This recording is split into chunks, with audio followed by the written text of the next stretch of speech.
Alright, so in this week's episode, we sit down with Joe Doyle, an entrepreneur, property investor, and business mentor, and the author of The Tradesman Survival Guide. In this week's episode, we discuss Joe's career history and what he looks for when hiring, and everything else in between, really. Special thanks to Joe for facilitating the podcast, and his cameraman Peirce for the setup and putting the podcast together. Let's get into it. Here we go. So, Joe. Yes, sir. School. What was it like for you growing up? It was alright, yeah. Just nothing too remarkable about it. I was a little bit, I remember being a little bit smarter than most of the like in most of the classes. I was kind of like at the top end of the ability, say. Right. But then as I came into like secondary, although I was higher on the top end of the ability, I was on the lower end of the willingness to work. Because I knew once I left school I was going to become a bricklayer. That was my plan. I just needed to get through the junior cert, and that was it. And then we left school then just immediately after the junior cert, and that was it. Just went out. I had to wait then to become 16 to start my apprenticeship. Right. Okay. So did you struggle academically, or were you fine academically? No. No, sorry. Yeah, I just didn't. You just didn't want to be there. Just wasn't bothered. Okay. Yeah, I can remember I feel bad now, but my Irish teacher was crying because I wouldn't do higher level. And she's like, you have the ability. I'm like, nah, I'm not doing it. I don't need it. I want to be a bricklayer. She's like, there's so many different things you could do. I was like, don't want to do that. I just want to be a bricklayer. That was the thing. I just wanted to be a bricklayer. Right. And work with me that. Okay. So why did you want to be a bricklayer, and how did you know so early on that that's all you wanted to do? My dad was a bricklayer, and everybody wants to be like that, don't they? You know, that's it. Like I keep drilling it into my daughter's head. Your dad's a superhero. Your dad's a superhero. You know, so because I want her to admire me as she gets older. And that was it. He ran a small little building company, and my plan was just to go and work with him. That was it. So that was like probably from, say, I don't know, 12, 13, 14. Right. Then we left school either late 14, early 15, whatever age I was, and then I had to wait for a while before I could start my apprenticeship. But that was the height of my aspirations. Yeah. Like, would he have had you out working like during the summer holidays? Yeah. Like, it was very simple. Okay. You went to school, or you went to work. That was it. Right. And that was the rule in my house all the time, regardless of whether it was Saturday, Sunday. And like my dad would work as much as me, like. Yeah. So he'd work on weekends and all, and it was never a question of do you want to go to work. It's you either go to school or you go to work. Right. And then I just grew up, I have no skill today, I go to work. Right. Okay. Skill always took priority. And that was really it. And then when I was about 15, I said I wanted to buy a house. 15? Yeah, so I started saving then for the house for when I was 18. So I was kind of like waiting for these milestones to go by. 16, do the apprenticeship, 18 to buy the house. So like the first priority was to become a bricklayer, and the second priority then was I wanted to buy as many houses as I can. Right. And 14 was quite young to be leaving school, right? Yeah, like I don't know if I was actually 14 or just gone 15 or just about to go 15. Right, whatever. Like basically, I finished the junior cert. Next day straight to work, kind of thing. I went back to I went straight to work because I think that's the end of the year, isn't it? Yeah. I went back to school for a couple of weeks. I was like, nah, look, this is not for me, and I just because I knew what I wanted to do. Yeah. In my head, I had my life mapped out. Right. You know? And how did the parents feel like at such a young age? You saying, "Here, I'm not going back to school," or was it a mutual decision kind of thing? Nah, they wanted me to stay in school till I was ready to do the apprenticeship. But sure, like by this stage, I was working with my dad for years, anyways. Okay. You know, literally, like it's like. If you there's a lot of tradesmen out there that come from a farming background. Yeah. It's a family farm. The farm doesn't really make a lot of money, but there's a lot of graft in it. Yeah. And it does good things for the tradesmen, and that just teaches them a work ethic. Okay. So, you know, I learned some stuff from my dad about how to run a business, but mostly I got the work ethic from him. Okay. Yeah. Which is the most important, in my opinion. You know. Right. And so it was like 16 then you got registered with FOSS, would have been back in the day? Go through the apprenticeship, FOSS, do your phase 1 on site with the employer, then into FOSS for phase 2. Okay. Then you're back out, so phase 2, 4 and 6 you're in the training centre. So it was good crack, like. Yeah. But I can remember being in FOSS even not wanting to do anything in there. I was like, get me out of here, get me back to work, like. Yeah, so once I was kind of in that classroom kind of environment, I was like, oh, this is like I can remember like I can remember Dawson. Like, you know, that's not something like in FOSS, like, this is like, because you get stuck in, do a certain amount of work, and then you be able to act the maggot for the rest of the day, and I just didn't want to be there. But they wouldn't let you leave early. Okay. You know, so then I'd be leaving FOSS and going back to work then doing your little nixers or whatever then. Yeah. And were you always on, like, in your dad's company, or did you have to go to a separate company to do your apprenticeship? No, I just stayed with my dad's company for the whole lot. Now, to be honest, like, I would have become a better bricklayer if I would have left his company and went to work on site, where I would have been just laying blocks and bricks all the time, because he was a small builder. So, you know, let's say you're building a house or an extension, you'd build a house, it takes 3 weeks, but you're on the job for 3-4 months, doing all the different things. So I learned a massive variety of skills, but I didn't excel, in my opinion, as a bricklayer, because I didn't get the right training for a bricklayer. But it gave me the right training for what I was to do after that, which was to become a builder. And I learned a massive amount from that, you know. And were you just like, with your dad, were you building like a housing estates and your contract in, or was it just one-off houses and extensions kind of thing? Look, you know, my dad done a lot of work. There was him and maybe 4 or 5 other lads. He done a lot of work around Ballyfermot, Clondalkin, all house renovations and 40 square metre extensions at the back of houses, all small sorts of stuff. Like, you know, anybody that's watching this, like, will remember my dad's trucks from years ago, just driving around Ballyfermot, you know, and doing all sorts of building work, you know. And then you eventually you just saved, did you? You weren't spending any money, you were just saving then to get that house?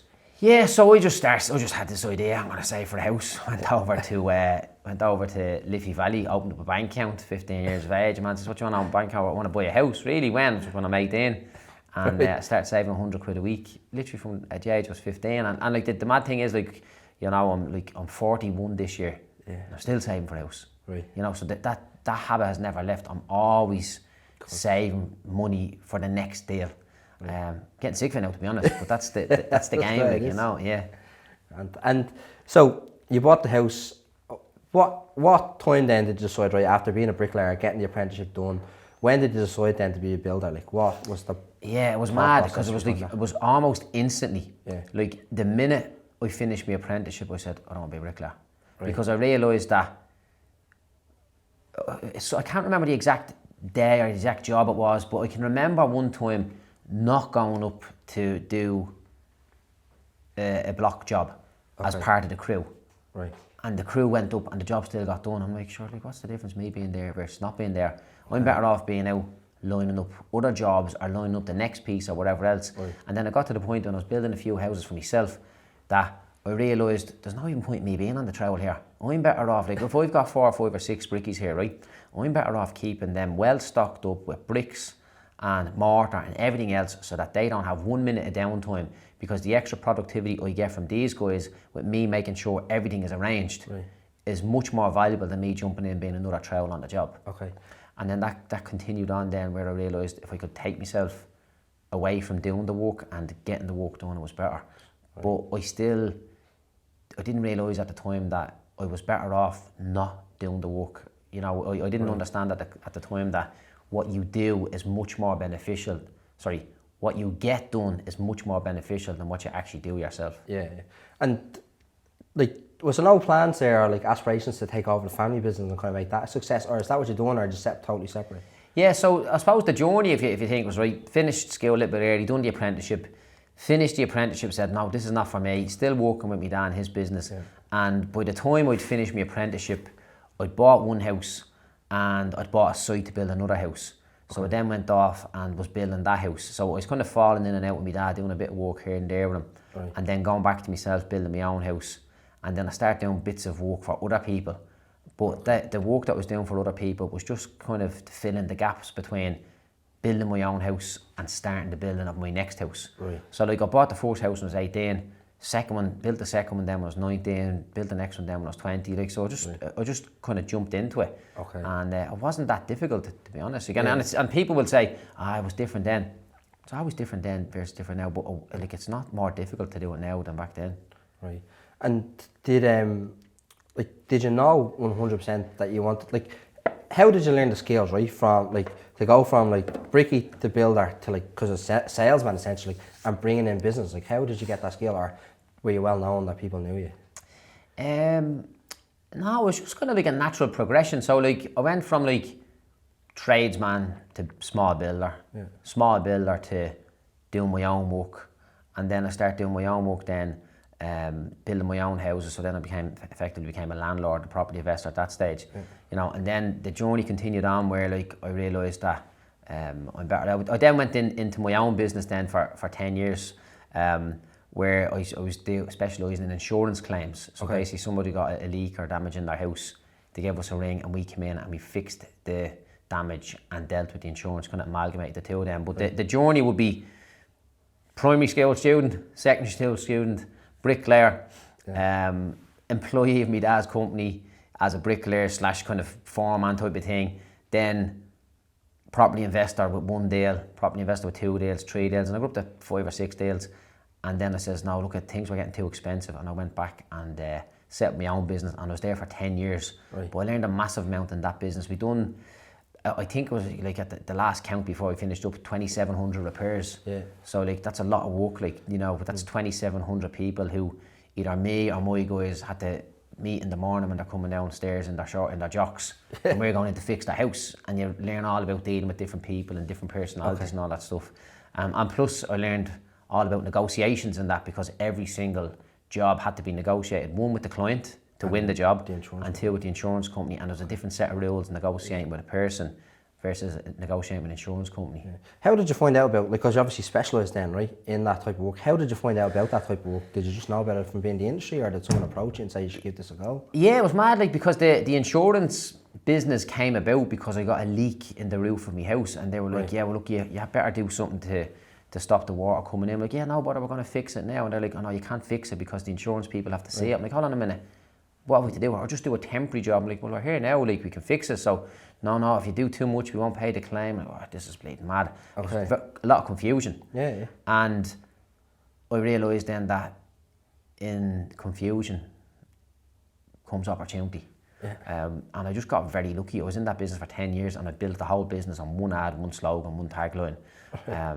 And we are very lucky with it, to be honest, you know. But I was in that business a little bit longer than I should have. And while I was in that business, I was taking any of the profits that we made and just buying houses out of them all the time.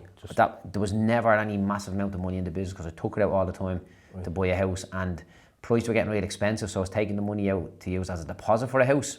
And then the crash happened, so I was taking, like, say 30, 40 grand out of business for a deposit for a house, and then the crash happened and I only needed to take 60 grand out of business to buy a house outright.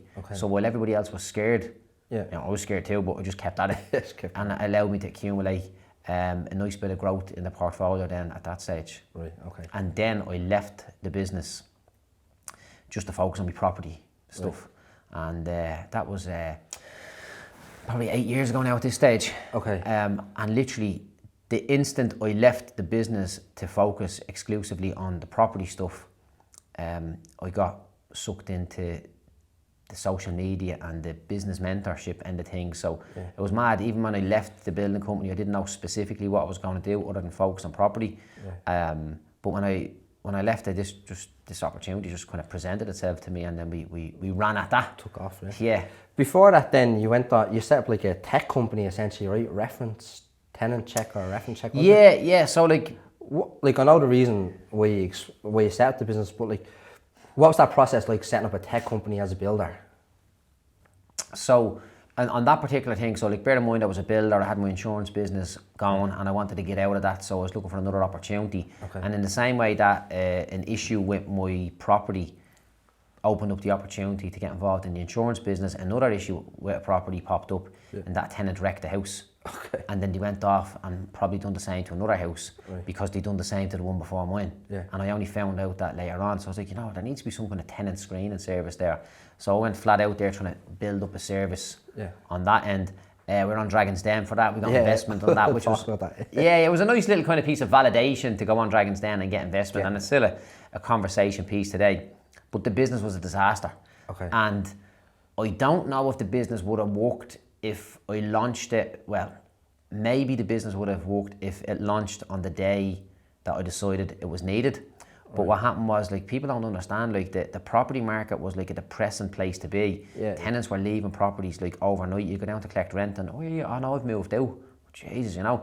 And then literally it bounced back far quicker than anybody would ever have imagined. And it came to the point where landlords then had their pick of as many tenants as they want.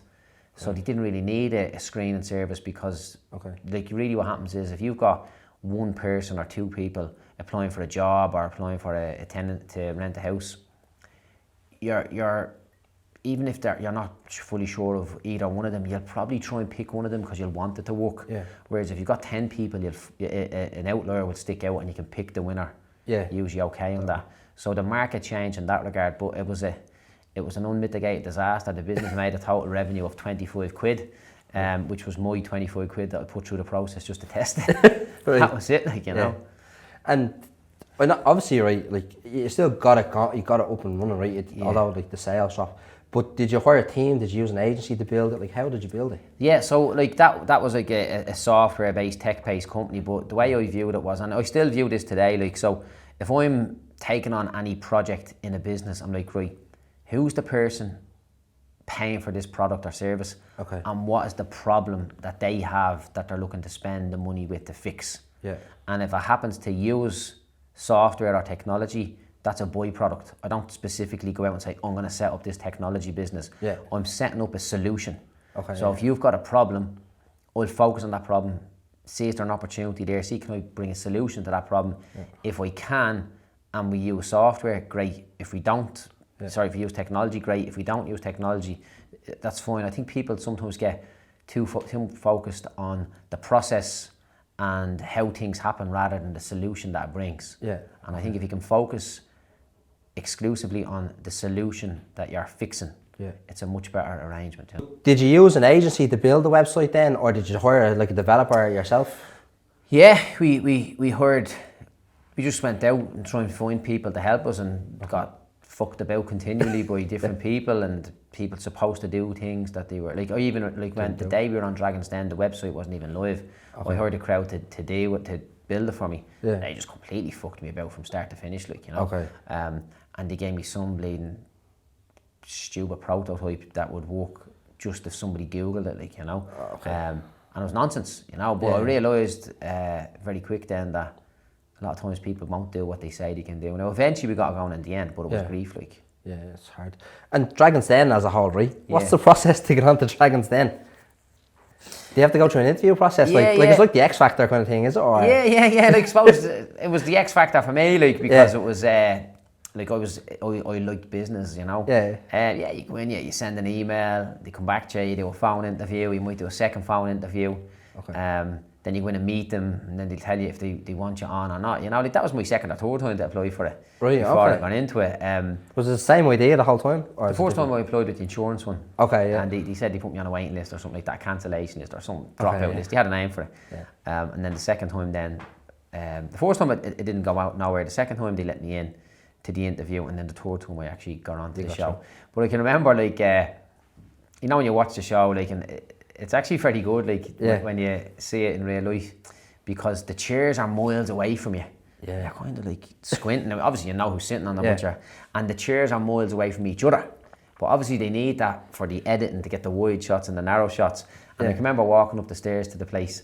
You walk up as you're going on, and just the silence, like, fucking hell, man. I'm like, what if I say something wrong here? What if I say something wrong? Just like, it was a deathly silence. Yeah. And people far away. So, like, you know, we come in here, we sit down in this room, you were there. It's like, this will be a normal distance that we have.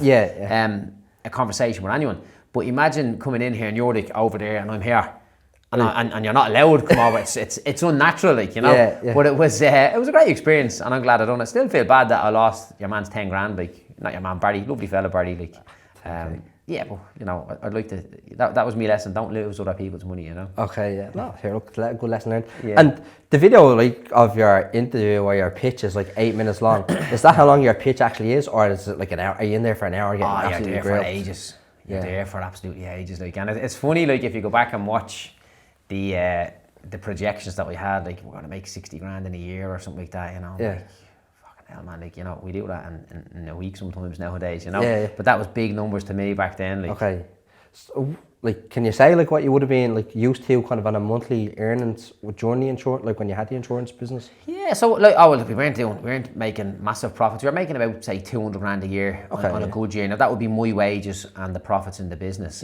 And you know, that would even be a stretch. So probably 150 to 200 would have been. But I was taking, like, really low wages and just buying properties out of out of surplus all the time, because I was in that business for most of the recession, which was good. Tough. It was tough, like on the property side, because I had all this money that was at the borrowing and the banks wanted it back, and then I nearly ended up hitting the wall, like. But you know, that kind of served me going through that pace, you know. You probably had to go through it to get where you are now. Well, it's like every single piece of business I do now starts off with like, right, okay, even any interaction, like, is this fella going to wreck me head? Is this business going to wreck me head? Is this going to cost me money? Is this going to cost me time? And once I check the box on them, the next one's like, right, well, can I make money from it? Okay. Because if you put making money ahead of not losing money, one day you'll lose money, and if you lose more than you can afford to lose, you'll be in trouble, like, you know. So, you know, Warren Buffett says rule number 1, don't lose money. Rule number 2, don't forget rule number 1, you know. And then you look at making money after that. Right, okay. And the relationship then with the Dragon, right, once you kind of got the investment, how often were they in touch with you? Like, was it once a year kind of thing you had to ring them? Or well, like that business, it was about like probably 9 months, 12 months before I realised that was going nowhere, you know. Right. And they left you do what you're doing, like.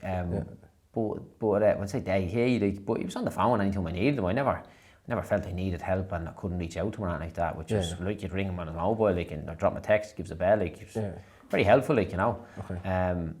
No issues on that, like, no, you know, wouldn't fault the man in any way, like, he done what he was supposed to do, like. Yeah, I'm more so, like, interested in, like, the process of someone, if they were going on Dragon's Den, like, what it would look like then at the back end after you kind of secure the investment. So, like, is there, like, contracts and paperwork then that have to be completed, and how long does it take from being on the show to actually getting the money into your bank account? Yeah, so I can remember I was very nervous about the whole thing in terms of the contracts I was signing and stuff like that. Whereas, like, Barry was very professional in that he wanted the contract signed before the show aired and all that sort of stuff. You know, he wanted a contract signed and he wanted the money paid before it went out. But he was actually quite proactive and professional in making sure that everything was tied up before the show went live, which was good, like. Yeah, okay, that's decent. So, and obviously the business wrapped up, so it is what it is. Yeah. So that's when you moved into the mentor space, was it then at that age? Or? Oh no. So like that was just that was a little bit of a transition period between leaving. Well, I still had the building company going at that stage, and I was looking to leave it to focus on the property stuff, and this was kind of property related, although it was a technology based program. But I just managed to then get wrapped up in the construction space, and I was immersing myself in the property space, and I didn't even have a mentorship program or the idea of a mentorship or anything like that, but I was just starting to document a little bit about what I was doing on social media, and people had an interest in that. Yeah, because you're definitely an early adopter for the social media side of things. From the business world, or were you looking into the US and further afield? No, it's just, I don't know how, like, it just, like, I don't know when we decided to specifically go after a little bit of a program, but it was an evolution, like, you know. And different things we were doing. So, for example, like, reels are a big thing nowadays. Yeah. And I think what gave me a little boost on the social media was I used to do these 2-minute business tips. Right. So not many people were doing live videos, and those who were doing live videos were like, you know, hey, it's Joe here, you know, I'm walking around here, you know, all this sort of stuff. Yeah. Where I was like, 2-minute business tip number 1. So before people had a chance to watch the video, they knew what it was about, they knew how long it was going to last, and then I was gone. Right. And I used to set an alarm on my other phone, and I'd try to do it in 2 minutes, and the alarm would up, and I just cut it off. And what I didn't realise at the time was I was actually creating content suitable to the attention span of the people on social media at that time, you know. And that's kind of proven now with the fact that reels take more precedent over anything else. Like, I do a live video nowadays, gets feck all views, like, because they're just downplaying it, they're not really valuing it as much, you know. Has the time frame changed on the reels? Like, I know, like, used to be 2 minutes one, but do you think now it's shortened down to like 10 seconds, 30 seconds? Yeah, 30 seconds or less. Like, would you still make one more than 2 minutes? Or? Yeah, so, like, it all depends on what we're doing, like, because we do different types of content. So, like what we're quite good at doing is allowing people the opportunity to be outraged by something. So, like, you know, we're trying to strategize around different types of content and stuff like that. So the one thing that we know works quite well for us is if I say something and give people the opportunity to take it out of context, that will blow up. Right. And that will get you a massive amount of reach, which will include a massive amount of criticism and hate, that's fine. And then other times we'll create an authoritative video where it may not get as many views, but we don't need it to, but it's very specific, and you're given a certain amount of context and background. And then you do stuff for virality, like where we are here today, like the most popular piece of content around here is the fox. Do you ever see any of them fox videos? Yeah, Mr. Chow comes around, he's constantly hunting, trying to eat the chickens, and we'd be recording, man. Like, we get literally millions of views on that, so I'm like, jeez, I wish I could get that on my business videos, you know? Do that more, Yeah, so you just learn different things. Right. Like my daughter, she's a big hit on my social media page. I'm kind of like the least popular. So it's like... you get a lot of hate.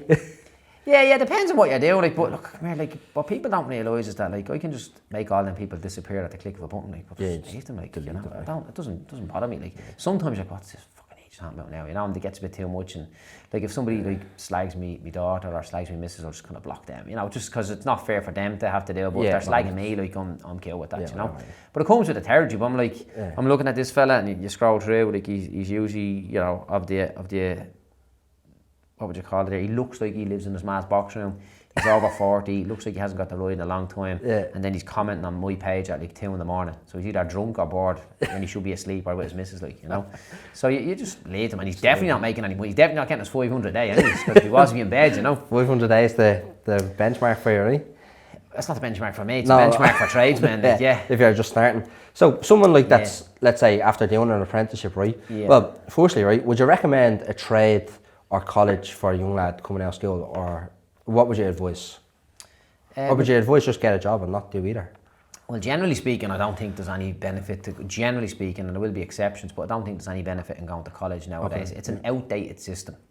It's designed to create people, to train people up for an environment that no longer exists anymore. That's really it. And society is just kind of like, you know, the kids are getting pushed there because their parents think it's the right thing to do. There's parents out there that now are somewhat successful or somewhat comfortable, and they're like, I never went to college, so I want to make sure my kid goes to college. But I just think it's a load of bollocks, except if you're going to go into like law or medicine or something like that, you know. But like, really, what like the best thing you can do, in my opinion, is like push the kids towards entrepreneurship or self-sufficiency or making money.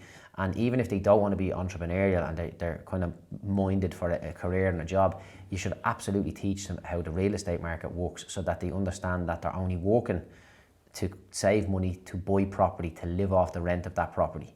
And then it doesn't take too long before you actually start bringing in a rent roll equivalent to a basic salary. You know, there's a lot of variables along the way in that, but like, that should be the plan, in my opinion, you know. And do you think like I know you didn't do your leaving cert, I didn't either, but do you think that the leaving cert still has like relevance in today's world, or do you think like, you know, 16 do the junior cert and leave to do something? I don't even think that the junior cert has relevance in today's world, because all it is a memory test.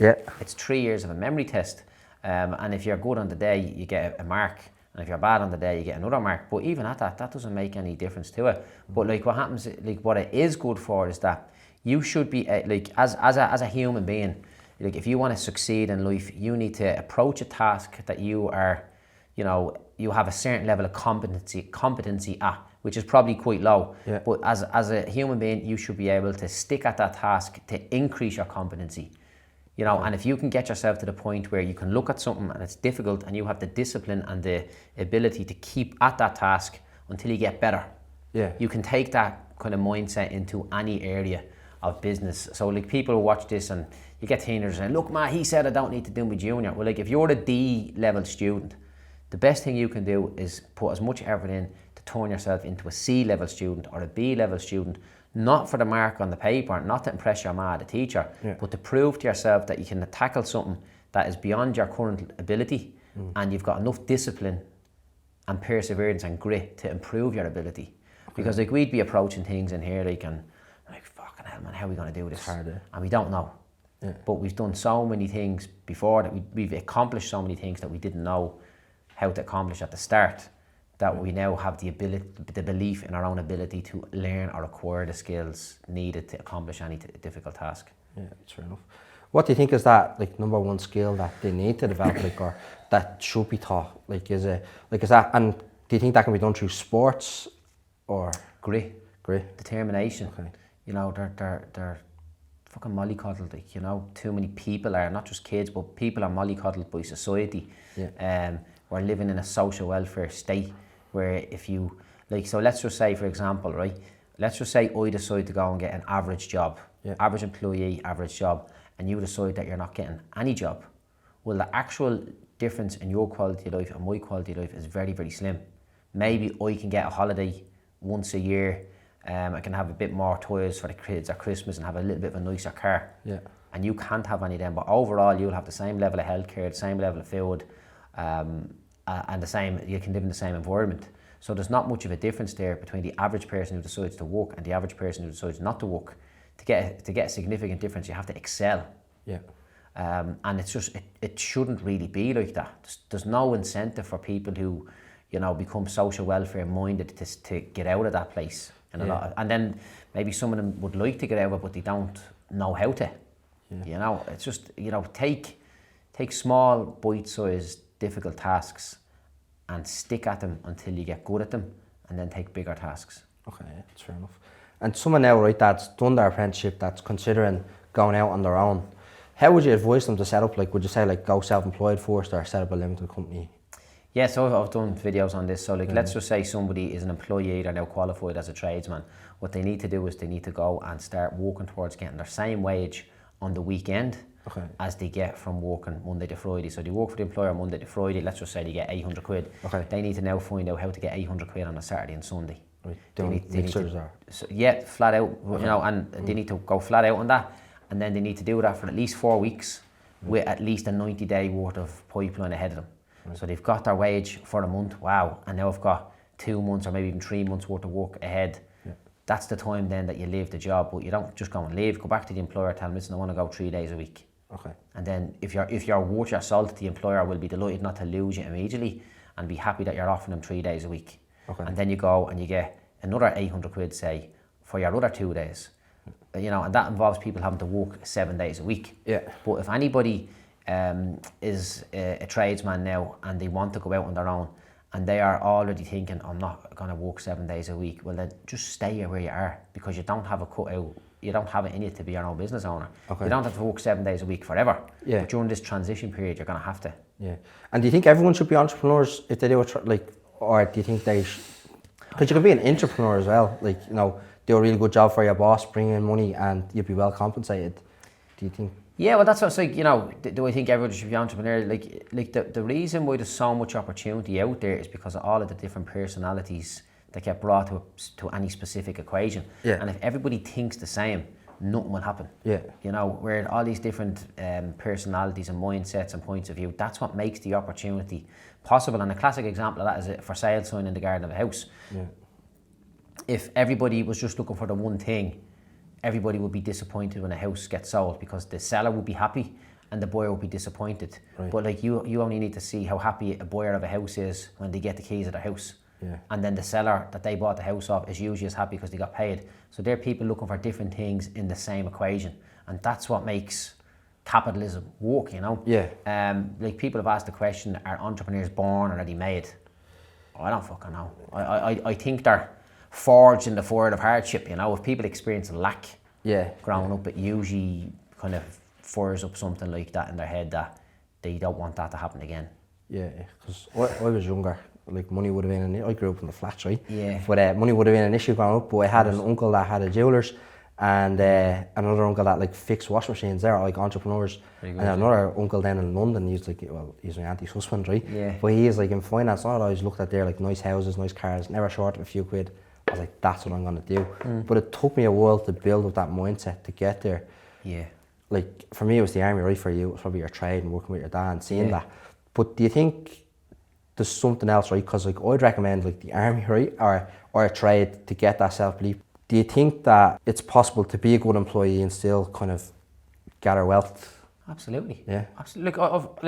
I've got employees here who have their own houses, have rental properties. Okay. And I have employees who don't have their own rental properties, but if they stick with me, they will. Yeah. Okay. So you don't necessarily need to have your own business. It doesn't necessarily need to be the case.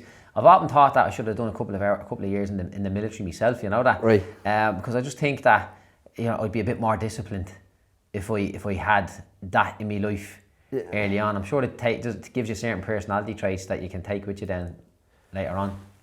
Yeah, it's good in a way, right? Because the training that you go through, you'll never do anything harder than that 6 months. And I think it might be a bit easier now, I don't know, right? Yeah. I can't say. But we started 60 people at the very start.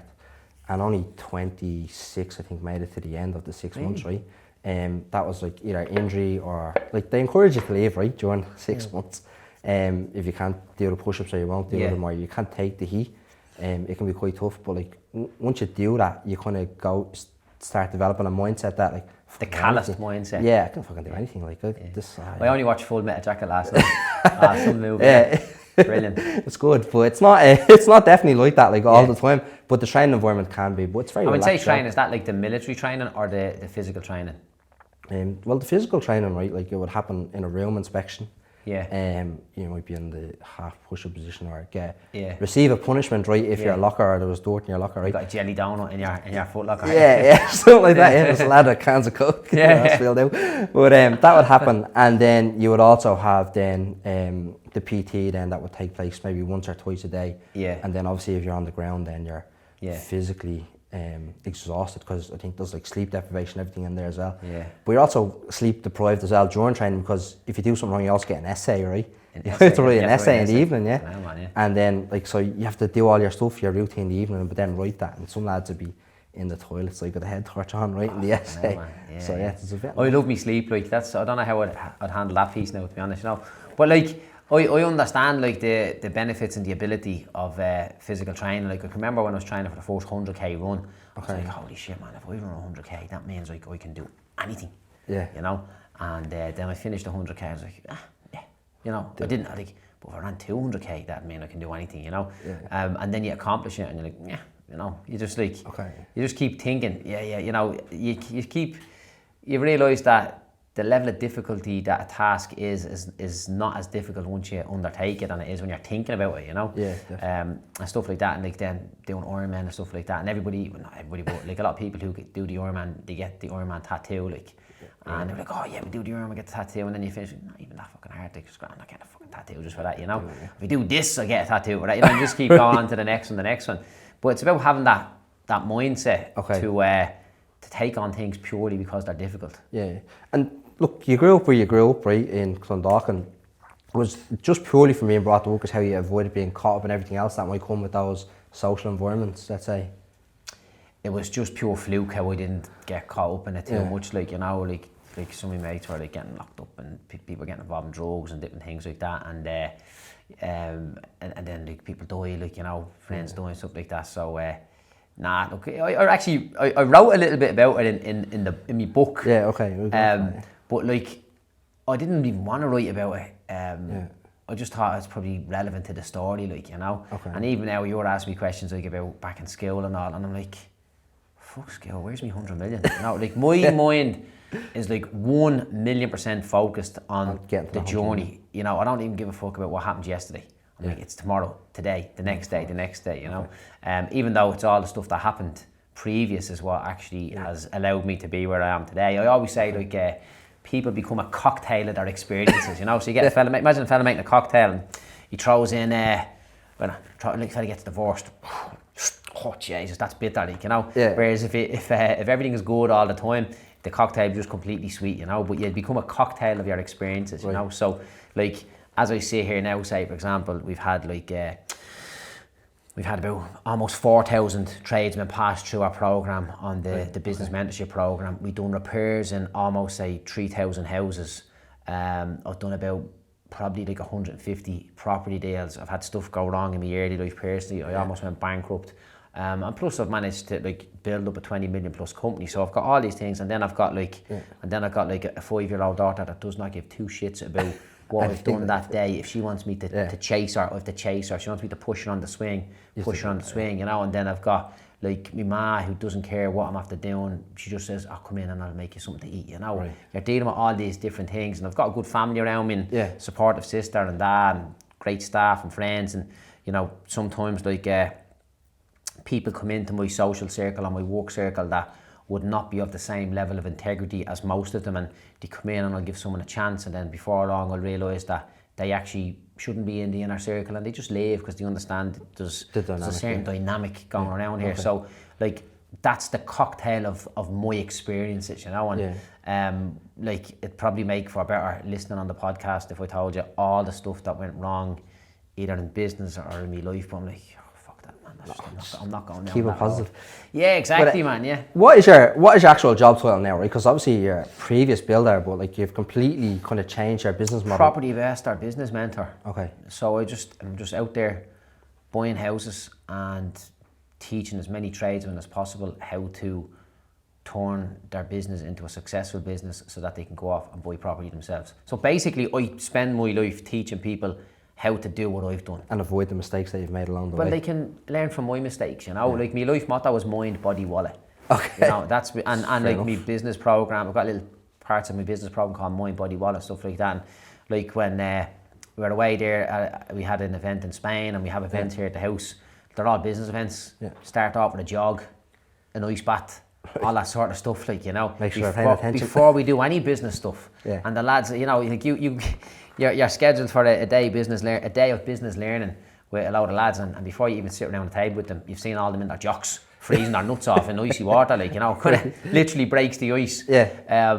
But it's just that's my kind of life motto, you know, is mind, body, wallet, and I live by that all the time. Have you developed, like a lot of like entrepreneurs you're hearing, like they go up at 6 o'clock every day and I train for X amount of hours. Have you developed like a day plan like that, or do you just kind of plan your week in advance and kind of move through it?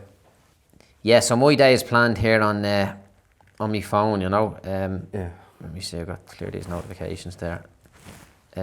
There's my day on the phone, you know. And I know people say get up at 5 in the morning, get up at 3, get up at 2, you know. I don't. Yeah. I don't even start work that early nowadays. Right. So like there's a great thing that I've learned, right? So my youngest daughter was born on my eldest daughter's 18th birthday. Right. So for my daughter, my oldest daughter, I rarely took her to school, and I never ever collected her from school, and sometimes I'd be gone to work before she got out of bed, and she'd be in bed then when I got home. Okay. And that was a sacrifice that I had to make with my family, and I had to do it. Yeah. And obviously that would have impacted to a certain degree the relationship with her, but that's what I had to do to get ahead. Okay. Yeah. Nowadays, due to the progress I've made, I put my daughter to bed every day, and I take her to school every day. Yeah. But I don't believe everybody else should do that, because it's impossible, in my opinion, to build an empire or build a successful business whilst taking your kid to school and collecting them from school every single day and making sure you're home from work before they go to bed. It's just not possible, in my opinion. So I've got this one benchmark with herself, Demi, my oldest daughter, and the other benchmark now with Arya, my youngest daughter. Right. So my day starts around 7:30 every morning.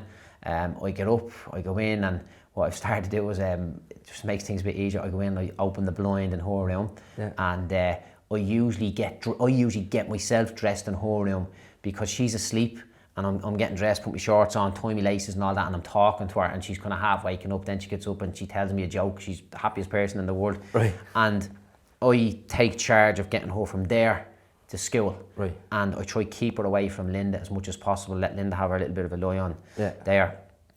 And then I bring her to school. Okay. So 9 o'clock, she's in school, I'm in the Jeep in the car park. And I used to just go straight to the gym then from there, but I don't now. I stay in the car park, and like a weirdo standing around the school car park. I stay there for max an hour. Okay. And anybody who I didn't get back to the day before, I get back to them between 9 and 10. Right. And then from 10 o'clock till 12 o'clock, I'm in the gym and I'm having lunch then with Linda. Okay. And then that's my bit of time with Linda, and it's my time for my mind, body, wallet. So I get me training, PT, whatever I get done. And then at 12:10, I've got my first client call. Okay. And I do 3 hours of client calls. Then after that, then I do AOB, any other business, anything else that needs to be done, for a couple of hours. And then after that, then I focus on getting new clients or growing the business, stuff like that. Okay. And I'm back home, make sure I'm home for 7 o'clock, between 7 and half 7, full on daddy time. Yeah. Arya goes to bed. I'm back on to work then till probably 11 or 12 o'clock that night. Okay. And that's my day. Yeah. And it works for me, you know. And like one of the things that myself and Paddy, for example, Paddy's my number one guy on the property side, we've noticed that we're not having as many meetings as we should. So now I'm going to probably change my client meetings from starting at 12 o'clock to starting at 1. Okay. And I'll give Paddy 12 till 1. Right. And that'll be 1 hour every day where we just keep things moving, you know. Yeah. But the great thing is having it blocked out in your calendar. It's even, that's my screensaver. It's just a screenshot Right, of of a your camera. spreadsheet Okay. of what I'm doing. So you like for example, like AOB 2:30 till 4:00, any other business. Okay. So if a client rings me and I'm not in that client strategy session block, I won't get back to them. And I'd feel bad for not getting back to them in the past because I'd be running around doing different things. Yeah. But if a client rings me, I know I've got an hour tomorrow morning to deal with him between 9 and 10. Right. You know, so that's a little bit of a catch-up time on that. Okay. If somebody rings me during the day about coming on board as a client and I'm dealing with my existing clients, I won't talk to them. Right. No, this time now is for my existing clients. Okay. Because every business requires a blend of servicing the needs of your existing clients and getting new clients. Yeah. Because if you go too heavy on one, if you don't look after your existing clients, they'll leave. And if you don't focus on new clients, the business will dwindle down, you know. Yeah. So we've got a nice little system on that. But all this meditation and all this, do this, do that, man, I don't do it. Like I'd love to say I do it, like I don't. I have a cold shower the minute I wake up.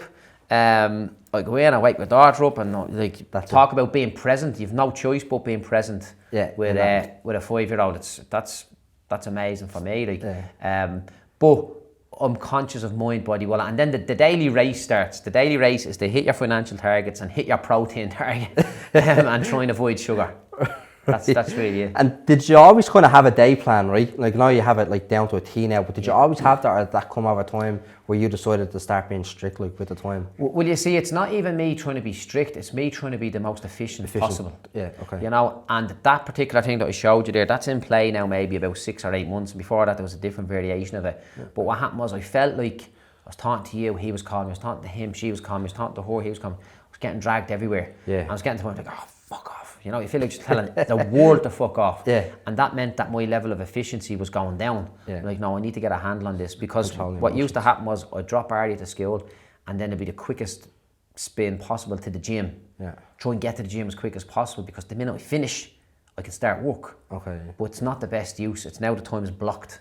Right, okay.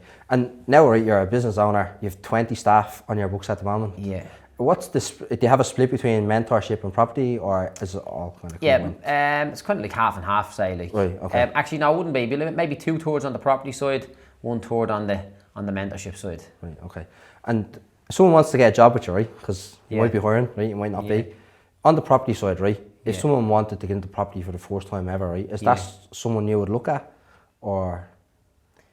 What would they like to get? So, let's say someone wants to get into buying and selling property, right? Yeah. Obviously, to go work for you would probably be the best route for them, would it be? Or it'd probably be the best route for them, but it wouldn't be the best route for me. You. Okay. But would you consider them, or would it depend? Like, I'll just talk to anybody, like. Yeah.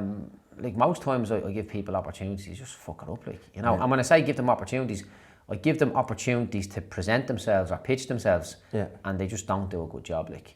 Like, they're too self-centered and focused on themselves early on, and if a guy is like that, like, put it this way, if I'm taking you on as a client, and you're going to pay me a few grand, I'm like, right, what can I give you? How much value can I give you right now? And how much more value can I give you when you come on as a client? It's about delivering value. Like, you know, this is probably like a wanker thing to say, like, but every single person who comes into contact with me is better off as a result of it, and the more contact they have with me, the better off they are as a result of it. So if a fella comes in, watches one of my videos and he's a tradesman, he's like, oh, I get that, right? And he's gone. But if a fella comes in and spends a day here with me, you know, he'll spend money to be here, he'll spend time to be here, he'd be much better off than the guy who just watched the video. Okay. Then if a guy wants to jump in and do a deal with me, he's going to make more money doing a deal with me than he'll make anywhere else. Okay. You know, everybody who interacts with me is better off as a result of it, you know? And the more they interact, the better it is for them. But people then are out there trying to take, how much can I get from this? How much can I get? Like, you know, in my head, it's a done deal. I'll get me 100 million. Definitely get it. I won't say no bother, I'll get it. The reason why I'll get it is because I'm working so hard at it, and the amount of people that I'm helping along the way, it's impossible for me not to get it. Yeah, definitely. Giver's gain, right? That's the 100%. Yeah, absolutely. During your interview process, more so specifically for employees that you're going to take on. Yeah. What's your interview process? Now look, you're a recruiter, right? So you're looking for a formal thing out. No, I'm not. I'm looking because it's not a formal thing all the time.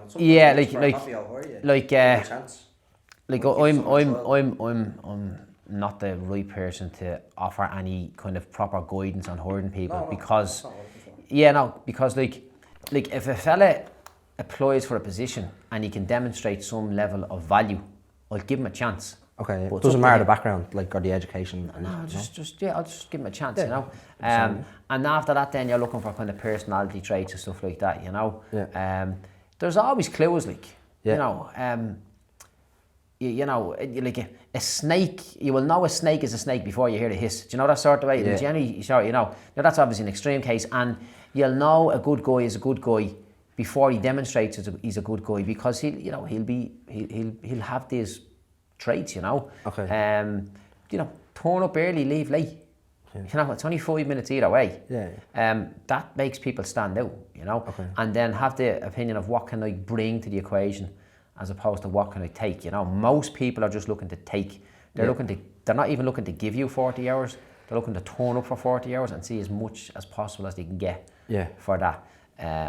Like people who always I probably shouldn't say this now, but I'll say it, right? So people who message me all the time, right? And they say, look, I'll come work for you for free, right? Yeah. And I'm giving the game away now saying this, but I'll say it on you, right? So if a fella says to me, Joe, I'd love to come work for you, I'll work for you for free. Yeah.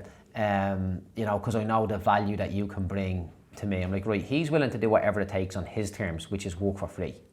So I'll say, right, no problem, let's meet up and have a chat. And he'll be like, yeah, no bother. And I'll tell him, I'll meet you at 10:30 on Friday night. And he'll be like, oh, I can't meet Friday night, I've got something on. I was like, okay, no problem. Right. So in that instance, he's willing to do whatever it takes, but his version of whatever it takes is work for free. Now, I wouldn't have him working for free, but I'll meet him at a pure awkward time, and he won't turn up. He won't even accept the meeting, and that's it, he's gone, you know. Or another fella will say, Joe, I will work anywhere for you, I'll meet you 24/7. No bother, that's great. Well, look, I don't know if you're going to work out for me, but I'll tell you what, if you come up and work for me for a week for free, I'll see if I've got a place, or work for a month for you for free, I'll see if I've got a place for you. And he'll write back and say, oh no, I've got bills to pay, I can't work for free, right? So in his head, he's willing to do whatever it takes, which is travel anywhere in the country, any day of the week, any hour of the night, you know? But he's not willing to work for free. Now, I'd never have anybody work for free for me anyways, you know? I might give a guy a project and say, deliver on that, and I'll pay it at the end based on the value you bring. But most people are not really willing to do whatever it takes, and you just kind of call their bluff on that now. So next time I do that with someone, they're going to know. Now, I never talk about that in the video, you know? But like as an employer and as an entrepreneur, I am looking to build my team of solid people. So if somebody comes in and demonstrates good value to me, and good, like not even good value, but if someone comes in and brings value to me, I'll hire them. Okay. And the more value they bring, the longer I'll keep them. The more okay, that's fair enough. And what is the person on the property side of things doing day to day that comes and works for you? Like, are they like ringing estate agents? Are they going knocking on doors? Like, what are they actually doing? No, it's just mostly like on the repairs and maintenance end of things. Okay. Like we do all the deal sourcing and the finance arrange and all that sort of stuff ourselves in here. Yeah. But it's just repairs and maintenance and stuff like that. So it's kind of like account management for our tenant management. Basically. Yeah. So like there's two guys on the making sure the rent comes in, the bills get paid and all that sort of stuff, and then the rest of the guys are on repairs, maintenance, refurbs and stuff like that. Okay. So these are like trades, would they be? Yeah. Okay. Most of them. Do you have many office staff? There is 1, 2, 3, 4, 5, so 6 of us in the office. 6 in the office. Yeah. Okay, so you're quite lean in the office then. Yeah. It's all right. We had got a couple more at one stage, but it wasn't worthwhile to have them. They weren't performing, you know. Okay. But like we'll take in more people if they can bring some value, we'll take them on board. Like. Yeah. Is there like scope for you to have like people that are out on the road sourcing the property deals for you? And look, if somebody brings me an opportunity, you know, I'll talk to them. Like. Do you know that there's these people, right, that if they want to get into property, they go and they find like a good deal, they bring it to you, and then you give them a percentage for the find. Do you do things people like bring deals to us all the time. Like just this week, we were just in the bidding for a property that someone brought to me.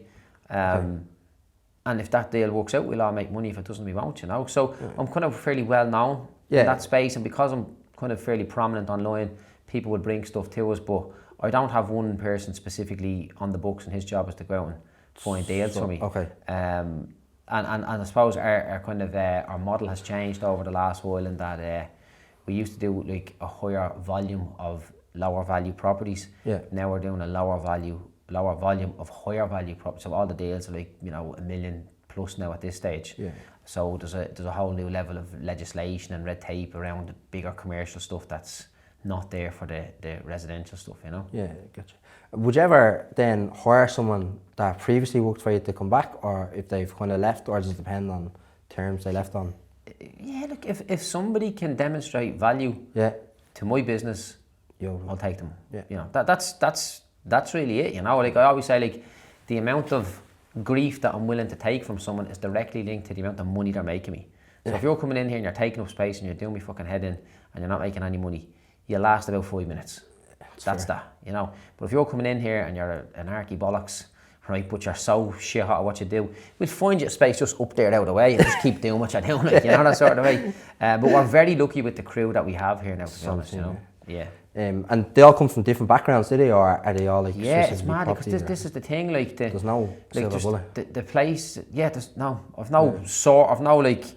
This is the background. This is the company I want to know. It's just mad because like really what you're doing is you're hiring for personality and you're teaching the skills. Yeah, the attitude. Yeah, you're hiring for attitude, should I say, and teaching the skills. Yeah. Yeah. Okay. Do you have a training process in place now that you can train the skills, or is it just kind of one-on-one time with yourself or someone else on the team? It depends on what they're doing. So if there's already a role there and we're expanding on that, I'll just put them with one of the other guys.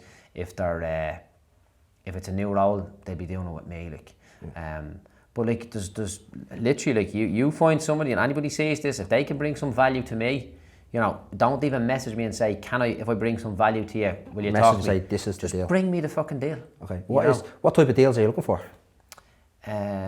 So like in the property stuff, we're looking for, you know, at this stage we're probably looking for, you know, I'm not even going to tell you what we're looking for, and I'll tell you the reason why, right? Because you want to leave it open. Because if somebody says, oh, you said this and not that, like if somebody thinks they've identified an opportunity where there's money to be made in a property deal, bring it to me, I'll have a look at it. I think we can do it, we can do it. On our business mentorship side, if somebody thinks they can add some value to my business mentorship program and help me grow that program and bring in more clients around like that, I'll talk to you, you know. Okay. But really, like, you know, on the mentorship side of things, they'd want to be bringing me an opportunity to take on more clients as opposed to help make the program better, because the program is quite good and there's always an opportunity to improve it, but we want to be more expansion as opposed to anything else, you know. Yeah. What is the mentorship program like? What does it do? So our mentorship program is specifically designed for self-employed tradesmen to help them go from being a self-employed tradesman to a business owner. Okay. And then when we get them running their business as a business should be ran, we then help them buy property. Okay. Simple as that. And do you help someone, let's say from inception, like a tradesman coming to you saying, I want to be a businessman? Do you help them set up the company and put them onto the right contacts? Yeah. Or do they have to have that stuff done before they come to you? The ideal time for a guy to come in and work with us is 90 days before he starts his business. Okay. So he might be still with his employer or whatever else then and plan to exit the employer and be out on his own. If we can get a hold of him then, we're flying. Okay. That's the best time. Is that like a thing that happens often, or is it more so No, later? like most times, like, so that would fall on deaf ears now a lot, me saying come before 90 days, because before they're even out on their own, they think it's going to be much easier than what it is. Yeah, it's a different ballgame. Yeah, and then the best client that we would take on, or the client that would get the best results, is usually a fella that's been in business for 2 or 3 years himself, and he's not yet made the progress that he was hoping to make, and he's working round the clock, and it's just not reflected in the bank. Okay. So basically, what's in the bank does not reflect the amount of hours he's working. And if we can get a guy like that, we're flying. If somebody needs to be motivated and inspired to get out of bed, fuck that, we're not the man for them. But if somebody's out there slogging and grinding and they don't want to keep slogging and grinding and getting the reward they're getting, to want more, we'll talk to them. Obviously, you can't get everybody 90 days before they start. Okay. And what are you actually advising on, or what are you mentoring them on? Is it the setting up the business? Is it the sales? Is it the social media? Like, what is it? Yeah, so what we have is an operating system for the small business. Okay, it's called the make or break operating system, and it's a step-by-step process as to what they need to do to get to 500 quid a day. Okay. That's really it, the you know. golden rule, And it's very simple. Look in your bank. Do you have 100 grand more in the bank than you did this time last year? If you did, grand. If you don't, you need to talk to us. Okay. So if you don't have more than 100 grand, you need to get onto the program. That's who it's for. Yeah, it's 100 grand profit per year is what we're aiming for. Okay. And is it only tradesmen that you help, or do you help all business owners? Mostly tradesmen. But if somebody reaches out to us and they're sound and we like them and we think, like my program will improve the profitability of any business. Okay. But the reason why I just stick with tradesmen is because they're not going to be able to tell me anything that's going on in their business that I haven't had to deal with myself. Okay. And most times I listen, pal, you're talking bollocks here. Get the fucking finger out, like, you know. Yeah. Whereas if somebody was in a different line of work, I can't say I've been there myself. Yeah, okay. But that's why we stick to the tradesmen, and like even like a girl applied to join the program there, Julie. I'm like, oh Jesus, like, you know, I'd be effing and blind now, me like on the calls and on the Zooms, and I'm like, Jesus, like, you know, me talking like that in front of some lady now, it's not nice, you know. Yeah. And then I have to tone it down.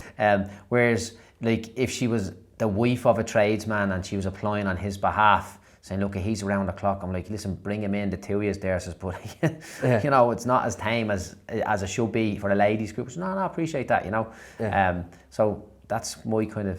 Do you find there's many wives dragging the husbands in? Do you get that, yeah? If you're a self-employed tradesman, you've got your wife on your team, you're going to kill it, like. Okay, yeah. Because the wife will make sure the shit gets done. Yeah, the admin side of the business. Well, not even the... See, this is, you know, not to make you wrong there, Yeah, but people no, say okay. the admin side of the business, that's the fucking run of the business. Yeah. If you are out there slogging away, grafting, walking around the clock, and you're not making the money, and you have your missus willing to help you, she's only going to be as good as how you train her, but you don't know what you're fucking doing either, you know. Okay. So what we actually say is, right, you want to do the program, right, let me work with your wife first, show her what we need to do, then bounce back to you, show you what we need to do. Then once both of you know what to do, we'll chase her up with her continually. Okay. And once we chase up with her, she's chasing up with him. And right, so she's cracking the whip. Yeah, exactly. Right. You know, but sometimes, like, there's like kind of personalities there where, you know, the wife thinks the husband is much better than what he is. Okay, right? yeah, that's fair, yeah. And she doesn't want to have, like, it's a blow to her ego to have her husband ask somebody else for help. Right. But at the end of the day, like, the success of the business is measured by what's in the bank. Yeah, you know, the only excuse for not being in the bank is if you spent it to buy a house. Right. That's, you know, if you spent it to buy a new van, you spent it to buy tools, you know, that's more expenses gone on the business. The profit is not real profit, like. Okay, yeah, that's fair. And are you helping them on the finance side of things then as well, right, to buy the properties, or is that the goal, right? Get €500 a day so you can buy property, and then that's, if you buy a property or multiple properties at the end of this program, then it's a success. Yeah, that's how you. That's how the it's journey. measured. Yeah, get to 500 a day, then get to 500 a day, then get to consistent 500 days, and then buy properties. Okay. Yeah. You know, just 2 weeks ago, we had 8 people in the 1 week buy a property on the program. That's 8 individual business owners from all over the country, which was our most ever in 1 week. Yeah, brilliant. And how long is the course? Is it 6 months course? 6 months, is it a continuous thing, or? Yeah, so like we have an entry level course that goes on for a couple of weeks. You know, it just costs a couple of £100. So you bring a guy in, you'll see what he's like on that. Yeah. If he's somebody who we feel we want to work with, we'll invite him onto a 6-month program after that, and then at the end of that 6-month program, if we're still on the same page, he'll stay on and do another term with us, you know. Okay. And then the second term after that is 12 months. So the first term is 6 months. Yeah. At the end of the 6 months, then if we're asking them to stay on again, it's 12 months, and that means it gets cheaper for them the longer they're on, you know. Yeah. But by which stage then they've well got a fucking nail down, like. Yeah. And then are the retreats then that you do totally separate then as well? Yeah. So like we've done a few kind of foreign events and stuff like that, but nowadays we're of the view now that the only foreign events we want to do is with the crew. Yeah. So outsiders are not allowed going to foreign events, but we do events here at the house here, and we bring in guys who aren't part of the crew to attend these events. Right. Okay. And what are you doing at the event? Like, what's happening? You're teaching them our operating system. Okay. Yeah. You know, so like for example, what's the best way to look? Every business needs to have an operating system. Yeah, what happens when this happens? What happens when that happens? And most of the times, the lads are just running a system where I'll just keep working harder. I'll just keep going. And that's grand to get to the point from being like, you know, a good employee to starting out on your own. But when you're going from a good employee to starting out on your own, you know, you might have to work from, you know, 5 o'clock in the evening until 9 o'clock. But then when that strategy is no longer working and you need to go up to the next level, you have to get better. So it's a 3-step process. Yeah. Do more, get better, build a team. So you should always be doing as much as you can. When you're maxed out, then it's time to get better, which means getting the same result in a shorter time frame.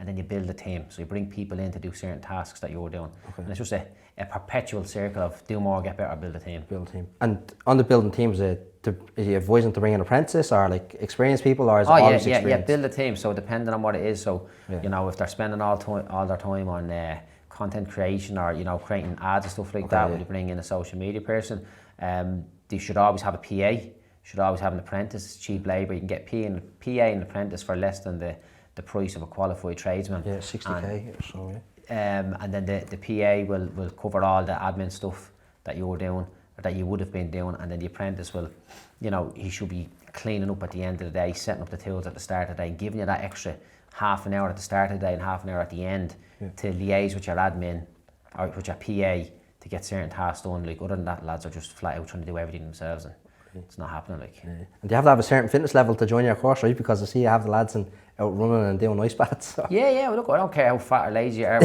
when you start with us. You won't be that same. You won't be that level when you're finished with us, you know. Right. But it's just like, it's an unexpected byproduct, like, because like if you come in, like, we can kind of keep it. We don't promote it, like, but if you come in and join our business program, like, we've got a nutritionist as part of our program. We've got a wellness coach as part of our program, and like, you can come in and just hire us for business only, but these are experts that you get access to as part of it. Because if you come in and, you know, and you're 2 stone overweight, or, you know, or even if you're not overweight, but if you could do it losing a couple of kilos, you're gonna feel better for that, you know. And then you get educated on your diet. Like, you don't want to get create your ideal level of wealth and then just die of a heart attack. No, that doesn't serve anybody. Like, yeah, you know? it's an all-encompassing thing to be running the business. Like, you have to be kind of looking after it. Handles lifting weights, right, helps me handle the stress. Yeah, absolutely. Like, I'd often be in the house and I'd be ordered to go out for a run by Linda. Get out, Jim. Come back in a half an hour, because I'd be wound up different things, like, you know. And sometimes, like, I'd be decompress. Yeah, then I'd be doing something and she'd be waiting on me to finish work. She'd be looking for me to do some family gym. Like, I'll be back in a minute. I have to go for a run. And she'd go, "I'm waiting on you, girls." I have to go, like, you know, because it keeps me centred, like, you know. Yeah, I find, like, you're not present if we don't. Yeah, my head does be wrecked at times because I have so many different things going on, so I have to look after the body, like. Grand. And then, obviously, letting people go, right? How did you find that when? Were you kind of used to having been on the sites and seeing people coming and going? Letting people go? Yeah, like foreign people. Yeah. How did you feel about that when you first started doing that sort of things? I'm focused on 100 million, like. So yeah, so just collateral damage, the way, like, it's crack a few it's eggs. their fault. Yeah. Like the thing is, if somebody loses their job with me, it's not my fault. It's their fault. You know, if somebody comes in and does what they're supposed to do and does what they're getting paid to do, they're never going to be stuck for work again. It's usually when people come in and promise you stuff that they can do and they simply don't do it, that causes them to leave. But look, everybody has their own different priority, you know. Like, people, like, you know, you're the main character in the movie of your life. Yeah. I'm potentially a supporting character in the movie of your life today. I'm not the main character in the movie of your life. Right, so if anyone wants to get in touch to get onto the business mentorship program, how can they get in touch? Just drop us a DM. Drop us a DM, we'll talk to them, you know. Okay. What's the name of this podcast? 1040. 1040. So, like, look, if any of your guys that are listening to this, they see this and they want to get a little bit of training or something, just tell them to drop me a DM with 1040. We'll know they've seen this, and we'll get them sent on a little bit of a training program or something like that, just to kind of help them out, you know. Because at the end of the day, if we can all do a little bit to help each other, that's what it's all about, you know. And your book then, where can they buy your book if they want to buy it? Tradesman Survival Guide. It's on the floor there. That's it. Actually, may as well. Why don't you show it up? Get a little plug. Look, it's on my website, joedoyle.ie, and it's on Amazon. Just Google it, Joe Doyle book. Joe Doyle book. Yeah, it's mad. It's mad when you Google, like, Joe Doyle and all the predictions come up after, you know, from people's previous search. Like, Joe Doyle. Where does Joe Doyle live? Joe Doyle book, Joe Doyle course, Joe Doyle properties, Joe Doyle's girlfriend, Joe Doyle's wife, Joe Doyle net worth, you know. Right. You see all these different things. I do laugh at them, but when I seen all the predictions come up then, I went and created a few blog posts on it. I was like, if people are searching for these terms, I may as well give them something to read, like, you know. Yeah, why not? Yeah. And are you far now from the 100 million? Oh yeah, we're only at 20%, like, so we've a lot more to go. But I'm confident that we'll get there because the rate of acceleration is increasing, you know, which is good, like. How long did it take you to make your first million, actually?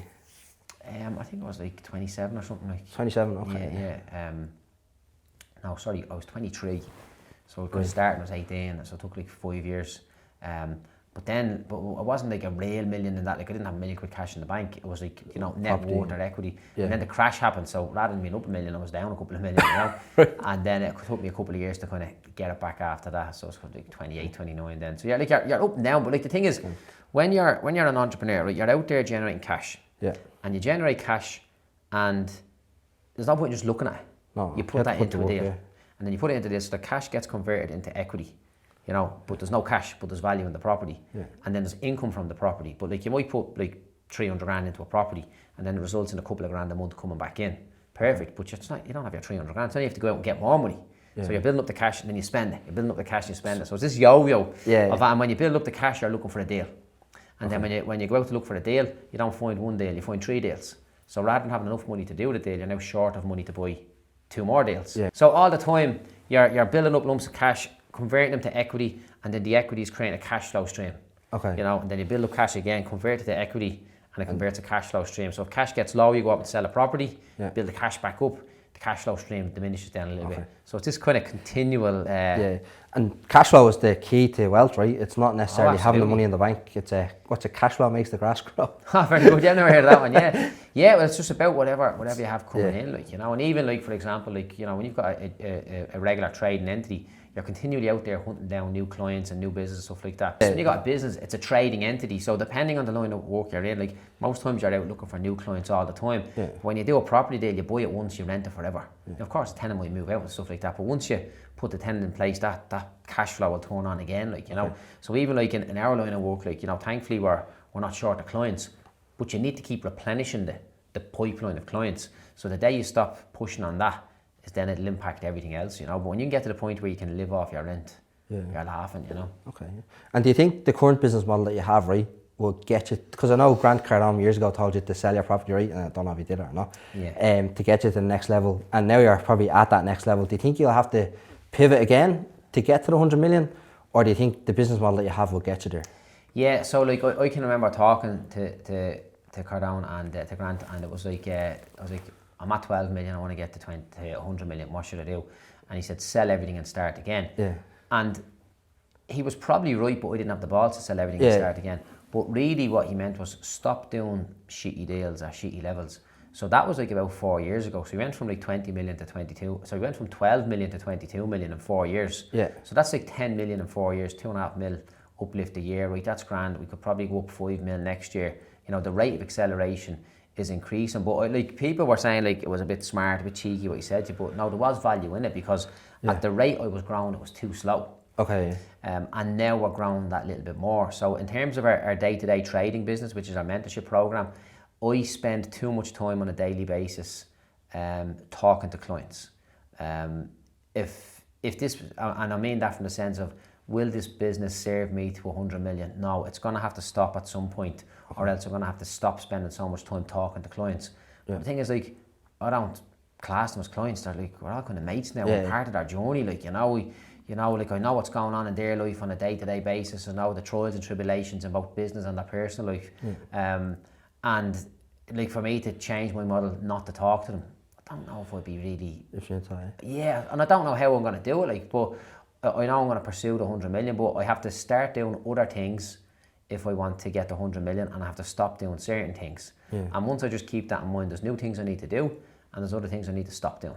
Yeah. Do you see yourself ever like putting together like a building group or a building company like Cisco or wherever like that, where you have this network that you have now full of tradesmen and builders that you could actually go out and build a whole housing estate by being off the tools, and you're just tendering for those contracts? Well, I wouldn't like to be, so I'm out to acquire wealth, to build wealth, and I don't want to, you know, I don't want to be doing a 5 million contract with the possibility of making like 5 or 10% on it. Okay. Is that the kind of rates that we're looking at now, like for like developers? Yeah, like on the really big stuff, like the margins are thin enough. I think like the big house builders are operating between 10 and 20%, you know. Okay. Yes. But they could be doing like 100 million of a project, so it's good numbers on that. Yeah. But it takes a lot of time. It takes a long time to get to the point where you can do a 100 million construction project. You have to kind of go through the hoops. Start from ground zero again. Yeah, exactly. And like literally, like, you know, we've learned everything from the ground up, which is probably too slow. But we're learning and we're getting better, we're getting faster, and the acceleration is taking place now in terms of the growth. So it's worthwhile. But like I thought I'd be rich by now, but I'm fucking 40, man. I'm still pushing. Like, doing okay, though. It's okay, you know. I want me 100 million, you know. But we set the target there of 2032, like so. 2032. Okay, so you have the date is. Yeah, April 2032. Yeah. Okay. So like, and it's mad when you pick a date. You're like, that's not gonna work. That's not gonna work, you know. Have you set dates in the past, or have you had milestones that you wanted to achieve a certain amount by, or? Oh yeah. And I never hit them. but I'm never far off. Yeah, That okay, makes sense, sure. you know. So yeah, like I didn't even have the balls to say 100 million for a long time, and then I did, and I didn't know how I was going to do it, and now I know how I'm going to do it, and now I'm in the midst of it, you know. I'm going to, you know, do certain things differently, start taking on different projects and different things, you know. Are you restricted just to Ireland, or are you branched into the UK or further afield? Because I see people doing stuff all over the world, man. I barely move out Clondalkin, like. You know, like there's a lot of opportunity in Ireland, right? Like, it's massive. You know where we are today. Yeah. You never knew this place existed before today, like. Yeah. You know, and this is a good place to be. And then I'm kind of trained in to see deals all over the place, like. And just thankfully, like, most of them are on my doorstep or nearly on my doorstep. So I'm not opposed to doing something further afield, but it just, what I have here works. So when this stops working, I'll have to look further afield. Yeah, okay, brilliant. Right, that's a wrap. Happy enough. Cheers, man. Yeah, thanks very much. Yeah, so special thanks to Joe for facilitating the podcast, and his cameraman Peirce for putting the podcast together and the camera setup on the day. If you want to buy Joe's book, you can get it on Amazon. The links will be in the descriptions below, and you can reach out to Joe if you're a tradesman looking to go to his business mentor course.